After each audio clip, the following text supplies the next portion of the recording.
power button. Yeah.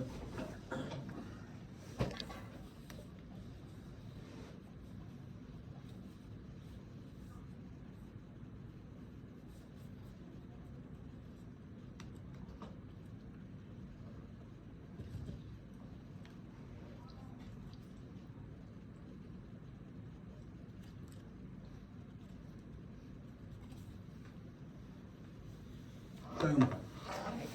I also have this sheet of like things to think about All for right. my presentation. I only grabbed one, sorry. That's all I right. should have grabbed All right. two.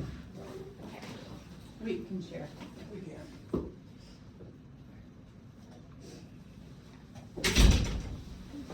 Have you presented this at all? I presented it in my room. Okay. Not to anyone else. So, all right. So today I'm going to be talking about EMDR therapy. As you know, the brain is a very powerful tool, and it shapes up exactly who each and every person is alongside their DNA and their genes. It has a lot of potent abilities, but the most important one is it has the ability to store away each and every memory in its certain place. However, if you experience something traumatic, it may not be able to store away it in the correct spot, and it disrupts the natural processing process. So those memories might be suppressed or just kept in your body and then may begin to show up in your day-to-day life. One book that I read in English for was Think Again by Adam Grant. Adam Grant prophesizes that psychologist George Kelly observed that our beliefs are like pairs of reality goggles. We use them to make sense of the world and to navigate our surroundings. A threat to our opinion cracks our goggles, leaving our vision blurred. It's only natural to put up our guard in response. Now, this quote is not directly about trauma, but I thought that it related a lot to how we view the world in reference to our trauma.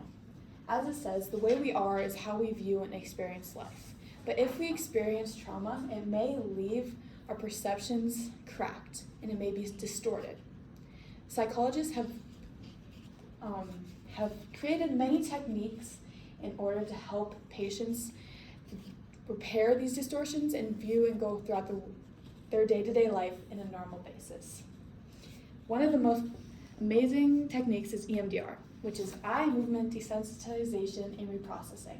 This is a particularly new technique, and it was only coined in 1989 on accident, and no one really knows how it still works.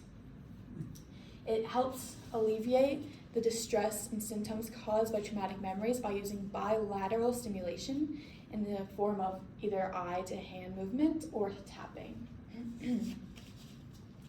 This helps the brain create new neural pathways in order to develop new beliefs about their trauma and allow the brain to repair that reprocessing in a new way. This is the age of when I started EMDR throughout my own therapy. I went through something traumatic when I was younger, and it started showing up in my later years as I started growing up. I started seeing it in my day-to-day life. My hair was falling out due to my stress. I couldn't sleep. I couldn't participate in anything because I was so stressed and I didn't know what was going on. So I started EMDR. It was a long process and it took a lot of work, but overall it has improved my life for the better. But just recently I've started doing the entire process all over again with a new and different memory. But I have noticed some different symptoms and negative side effects that have began to make me question about this technique and what it does. But before we get into that, let's explain a little bit more on what EMDR is. So Center Health prophesizes that the traumatic memories usually follow this guideline of 3 prongs. So the first prong is past events manifesting in the present. For me, I saw this with frequent nightmares and my entire body being on edge. The second prong is present triggers activating memories of the past. This is like, because your traumatic memory is not processed, the triggers will make your fight and flight mode be activated and you will feel as if you are going through the traumatic memory again. I noticed this a lot when something random was mentioned that connected me to my trauma or anything that just triggered me. And then the third prong is what EMDR tries to alleviate. So future templates of new feelings, reactions, and behaviors. So that's what psychologists are trying to put your brain and your body in connection with.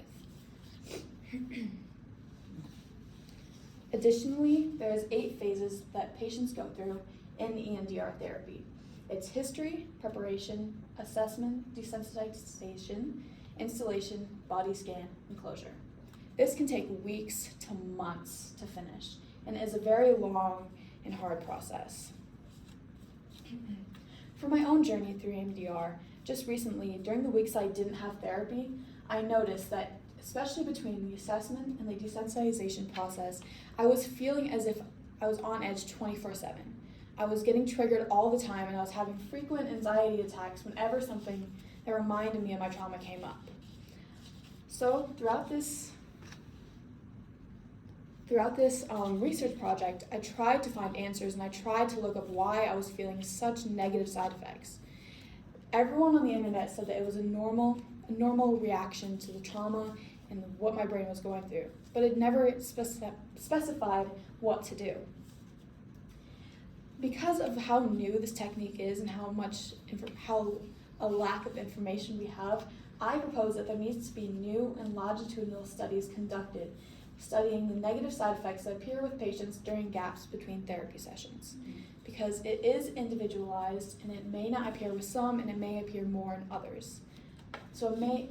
And another study that I want to be conducted is on the effectiveness of this technique and if it can be maintained for years after completing the entire process.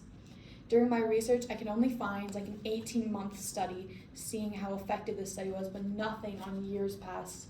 And I want to know more on if our neural pathways can be disrupted and go back to how our trauma was not processed in the first place. All right, thank you for listening. That was very good. Great.